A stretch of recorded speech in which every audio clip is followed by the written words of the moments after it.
Hello guys, આજે આપણે એક મીઠાઈ બનાવીશું. આ મીઠાઈ બનાવવી એકદમ આસાન છે અને એમનો ટેસ્ટ છે એ ખૂબ જ સરસ છે. તમે એકવાર બનાવશો તો જરૂરથી બીજી વખત તમે આ મીઠાઈ બનાવશો અને આમાં એકદમ ઓછી વસ્તુઓ અને બસ ઘરમાં જ રહેલી વસ્તુઓનો તમે ઉપયોગ કરી અને એક સરસ મજાની મીઠાઈ તમે બનાવી શકશો.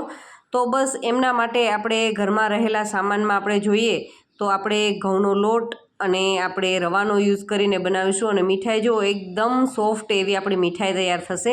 તો આપણે એક કટોરી ભરી અને ઝીણો જે રોટલીનો લોટ હોય છે એ લોટ લીધો છે અને એ જ કટોરી એટલે કે જેટલો આપણે રોટલીનો લોટ છે એટલો જ સામો મેં સૂજી લીધો છે, જે થોડો દરદરો આવે છે એ લીધો છે. તમારી પાસે જો ઝીણો હોય રવો તો તમે એ પણ લઈ શકો છો. અને હવે આપણે એમની અંદર મોણ માટે થોડું એવું ગરમ કરેલું ઘી વાપરવાનું છે. ગરમ કરેલું ઘી વાપરવાના કારણે એકદમ જ એમનું રિઝલ્ટ છે મીઠાઈનું એ સરસ આવશે. અને બસ હવે આપણે આને સારી રીતે મિક્સ કરી લેવાનું છે અને લોટની સાથે એકદમ સારી રીતે મિક્સ થઈ જાય. અને આપણે ઘણી વખત જોતા હોઈએ છીએ કે આ રીતે આપણે હાથમાં લઈએ અને આ રીતે પ્રેસ કરીએ અને એકદમ જ આ રીતનું એમનું પોષણ થાય એટલે પરફેક્ટ છે. તો આપણું મોણ છે પરફેક્ટ ગયું છે. તો બસ હવે આપણે પાણીની મદદથી અને પાણી નાખતી વખતે પણ આપણે બિલકુલ ધ્યાનથી આપણે પાણી નાખવાનું છે, કારણ કે જો પાણી રવો છે આમ તો પાણી એબ્ઝોર્વ કરી લે છે, પણ થોડી વાર માટે આપણે શરૂઆતમાં એ થોડું મિશ્રણ ઢીલું લાગશે, પણ આપણે મીડિયમ કણક જ એમની બનાવવાની છે. તો બસ થોડું થોડું પાણી આ રીતે યુઝ કરતું જવાનું અને આ રીતની આપણે મીડિયમ કઠણ એવી કણક બાંધી લેશું. અને બસ તેલવાળો હાથ આ રીતે કરી અને ફરતી બાજુથી એમને તેલથી ગ્રીસ કરી અને ઢાંકી અને લગભગ 15 મિનિટ માટે આ રીતે રેસ્ટ માટે રાખી દેવાની છે. અને બસ 15 મિનિટના સમય બાદ આપણે જોઈ લઈએ અને આપણી કણક છે એ સારી રીતે સેટ થઈ ગઈ છે. અને કદાચ જો રવો છે એ પાણી વધારે એબ્ઝોર્વ કરી લે અને તમારી કણક છે થોડી તમને કઠણ લાગે તો પાણીનો ઉપયોગ કરી અને થોડીક તમે એમને ઢીલી કરી શકો છો. અને બસ આ રીતે એમને સારી રીતે મસળી લેવાની છે. 2 થી 3 મિનિટ માટે સારી રીતે મસળી અને એક આપણે લુવો લઈ અને બસ હાથની મદદથી આપણે આ રીતે એમના રોલ કરવાના છે.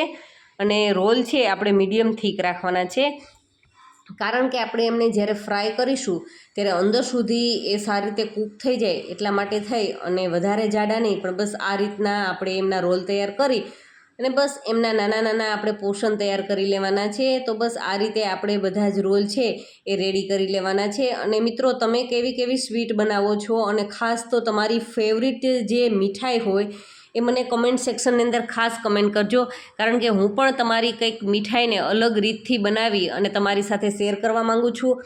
તો તમે જરૂરથી તમારા નામની સાથે અને તમારા સિટીની સાથે મને કમેન્ટ કરજો કે તમારી ફેવરિટ સ્વીટ કઈ છે. તો આપણે જરૂરથી ટ્રાય કરીશું. અને તમે અત્યારે જુઓ આપણા રોલ બધા છે એ કટ થઈ અને રેડી થઈ ચૂક્યા છે અને તેલ પણ આપણું મીડિયમ ગરમ થઈ ચૂક્યું છે. તો બસ હવે આપણે આમને ફ્રાય કરવાના છે. અને ફ્રાય કરતી વખતે એક ખાસ વાત યાદ રાખવાની છે કે આ થોડા એવા આપણે થીક હોય છે, તો એમને અંદર સુધી કૂક થાય એટલા માટે થઈ અને આપણે એમને મીડિયમ ફ્લેમની ઉપર જ લગભગ 5 થી 7 મિનિટ સુધી એમને આ રીતે અલટાવી પલટાવી અને કૂક કરવાના છે. અને 1 થી 2 મિનિટના સમયની અંદર તમે જુઓ એમનો હળવો એવો કલર ચેન્જ થઈ ગયો છે, પણ આપણે અંદર સુધી કૂક થાય અને ઉપરથી એકદમ સરસ ગોલ્ડન થાય ત્યાં સુધી આપણે એમને ફ્રાય કરીશું. અને ખાસ તેલ ઉપર તમે જોશો તો શરૂઆતમાં એકદમ બબલ્સ થતા હોય છે અને એ કૂક થઈ જાય એટલે એમાં ઉપર બબલ્સ છે એ બિલકુલ ઓછા થઈ જાય છે. તો એ પરફેક્ટ નિશાની છે, એક આપણી ટ્રીક છે કે એ કૂક થઈ ગયા છે. તમે જુઓ અત્યારે એમની ઉપર કેટલા બબલ્સ થાય છે અને જ્યારે એ કૂક થઈ જશે ત્યારે તમે જોશો તો એમની ઉપરના બબલ્સ છે એ બિલકુલ જ ઓછા થઈ જશે. તો બસ એ જ વાતને આપણે ધ્યાનમાં રાખીશું એટલે આપણે કોઈ પણ વસ્તુ આપણે ફ્રાય કરતા હશું તો એ અંદર સુધી સારી રીતે કૂક થઈ ચૂકી હશે. તો બસ આ રીતે તમે જુઓ બધા જ પીસીસ આપણા રેડી થઈ ગયા છે. અને બસ આપણે અંદર તમે એમ જુઓ આ રીતે આપણે એને કટ કરીશું. કદાચ તમે આ રીતે ખાશો તો ભલે અત્યારે એ સ્વીટ નથી, પણ ખાવામાં ખૂબ જ ખસ્તા એવા લાગશે અને અંદર સુધી સારી રીતે કૂક થઈ ગયા છે. તમે જુઓ આરામથી એમના ટુકડા થાય છે. તો બસ આપણે આ રીતે એમના થોડા થોડા ઠંડા થાય ત્યારબાદ આપણે એમના આ રીતના ટુકડા કરી લેવાના છે. તો બધા જ ટુકડા આપણા તૈયાર થઈ ચૂક્યા છે. અને હવે આપણે એક મિક્સી જાર લઈ લેશું અને મિક્સી જારની અંદર આપણે એકદમ જ સારી રીતે એમનો શક્ય હોય એટલો આપણે એમનો ઝીણો ભૂકો કરી લેવાનો છે. આપણે આ મીઠાઈ છે આપણે આટાની બરફી બનાવીએ છીએ, તો એમની અંદર એમનો લોટ છે એકદમ સરસ ઝીણો હશે તો એ આપણી મીઠાઈ છે ખૂબ જ સરસ બનશે. તો અત્યારે જુઓ એમનો લોટ દળાઈ અને આવી ગયો છે. અને હવે મેં એક ગેસની ફ્લેમ ઉપર એક જાડી એવી કડાઈ રાખી છે અને એમની અંદર લગભગ 2 ચમચી જેટલું મેં ઘી લીધું છે. હવે આ ઘીને આપણે સારી રીતે મેલ્ટ થવા દેવાનું છે. તો તમે જુઓ ઘી છે એ અડધી મિનિટની અંદર સારી રીતે મેલ્ટ થઈ ગયું છે. તો આપણી પાસે જે આપણે ભૂકો કરી અને આટાવાળું મિશ્રણ રાખ્યું હતું એ અત્યારે આમની અંદર લઈ લેવાનું છે. અને આમને આપણે મીડિયમ ફ્લેમ પર અથવા તો નીચે તમને ચોંટતું હોય એવું લાગે તો તમે લો ફ્લેમની ઉપર આમને સારી રીતે આપણે કૂક થવા દેશું. કારણ કે જો અંદરથી આપણે કદાચ એવું લાગે કે અંદરથી થોડુંક પણ કાચું રહી ગયું હોય અને આપણે આ ખાસ તો લાંબો ટાઈમ સુધી મીઠાઈને સાચવવા માટે થઈ અને આ એક ખાસ કરીશું. તો બસ આ રીતે 5 મિનિટ માટે લો ટુ મીડિયમ ફ્લેમ પર એ કૂક થઈ ગયું છે. અને હવે એક કડાઈની અંદર મેં પોણો કપ જેટલી ખાંડ લીધી છે અને અડધા બાઉલ જેટલું પાણી લીધું છે. અને હવે આપણે આમની ચાસણી તૈયાર કરવાની છે. તો આપણે આની ચાસણી કેટલી કરીશું, તો આપણે એક તારની જરૂરિયાત નથી.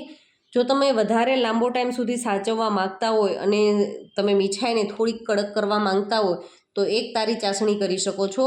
ને અત્યારે એમાં મેં એલચી પાવડર એડ કર્યો છે. તમે કોઈ પણ ફ્લેવર તમને ગમતી હોય તો તમે કોઈ પણ એસેન્સનો પણ યુઝ કરી શકો છો. અને અત્યારે તમે જુઓ 3 મિનિટના સમય બાદ બસ હાથમાં ચીપકે એ રીતનું એમનું મિશ્રણ છે એ તૈયાર થઈ ગયું છે. અને 5 મિનિટના સમય બાદ ઉપરથી જો એકદમ સફેદ બબલ્સ થવા લાગ્યા છે અને ઓલમોસ્ટ એ આપણી ચાસણી છે એ રેડી થઈ ગઈ છે. એક તાર તૂટે છે, મારે એમને લાંબો ટાઈમ સુધી નથી સાચવવી એટલા માટે હું એટલી જ એમની ચાસણી લઈશ.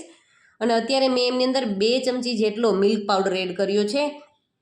પણ એને એમની ઉપર મેં આપણું જે સુગર સિરપ રેડી હતું એ એડ કરી દીધું છે. જો તમે મિલ્ક પાવડરને પહેલાં લોટની સાથે સારી રીતે મિક્સ કરી અને ત્યારબાદ ચાસણી એડ કરશો તો એ ઝડપથી થોડું કામ થશે. પણ મેં મિલ્ક પાવડર ઉપર ચાસણી એડ કરી દીધી એટલે થોડુંક એમ મિશ્રણને મિક્સ થતાં વાર લાગશે, કારણ કે એમની અંદર થોડા ઘણા મિલ્ક પાવડરના ગાંઠા થઈ જાય છે. પણ કંઈ વાંધો નહીં, 1 મિનિટની અંદર તમે જોઈ શકો છો આપણું મિશ્રણ છે એકદમ પરફેક્ટ થઈ ચૂક્યું છે. અને જો તમારી પાસે મિલ્ક પાવડર ના હોય તો બિલકુલ ઓપ્શનલ છે, કોઈ જરૂરિયાત નથી. મિલ્ક પાવડર વગર પણ આપણી મીઠાઈ છે એ ખૂબ જ ટેસ્ટી લાગશે. તો બસ આ રીતે ઘીથી ગ્રીસ કરેલી પ્લેટની અંદર આપણે એમને સારી રીતે સ્પ્રેડ કરી અને બસ ઉપરથી કોઈ પણ એક સપાટ તળિયાવાળા બાઉલનો ઉપયોગ કરીને આ રીતે આપણે ઉપરથી એમને સારી રીતે લીસું કરી લેશું.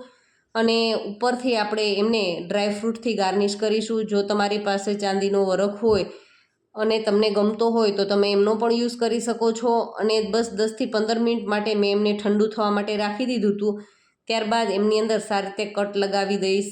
તો તમે જોશો તો આપણી એકદમ ઝડપથી અને ખૂબ જ ટેસ્ટી અને બિલકુલ ઓછા ખર્ચમાં તૈયાર થતી આપણી મીઠાઈ છે એકદમ પરફેક્ટ રેડી થઈ ગઈ છે. જો મિત્રો તમને મારા વિડીયો ગમતા હોય તો પ્લીઝ વિડીયોને લાઇક જરૂરથી કરજો. Thank you for watching this video.